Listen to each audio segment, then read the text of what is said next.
السلام علیکم ناظرین، آپ دیکھ رہے ہیں کلیم کیسرانی۔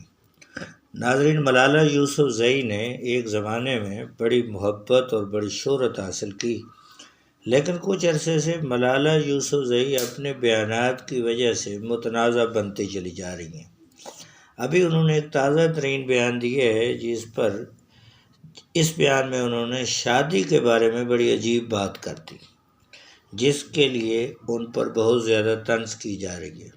ان کا وہ بیان کیا تھا، ہم آپ کو سنواتے ہیں۔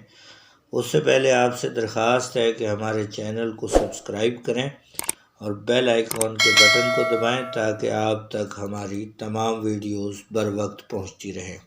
ناظرین، ملالہ یوسفزئی سے شادی کے بارے میں سوال کیا گیا تو ملالہ یوسفزئی نے جواب میں یہ کہا کہ اگر کسی کو چاہتے ہیں تو اس کے لیے شادی کی کیا ضرورت ہے۔ ملالہ یوسفزئی نے اس سے بڑھ کر یہ کہا کہ مجھے نہیں سمجھ آتی کہ نکاح فارم پر دستخط کرنے کی آخر ضرورت کیا ہے۔ ناظرین، یہ بیان ان کا شدید تنقید کی زد میں ہے کہ ملالہ یوسفزئی نے شادی کے معاملے اور نکاح کے معاملے پر اس قسم کا غیر سنجیدہ بیان دیا ہے، اور اس سے پہلے بھی ان کے بعض اس قسم کے غیر سنجیدہ بیانات میڈیا کے اوپر آ چکے ہیں۔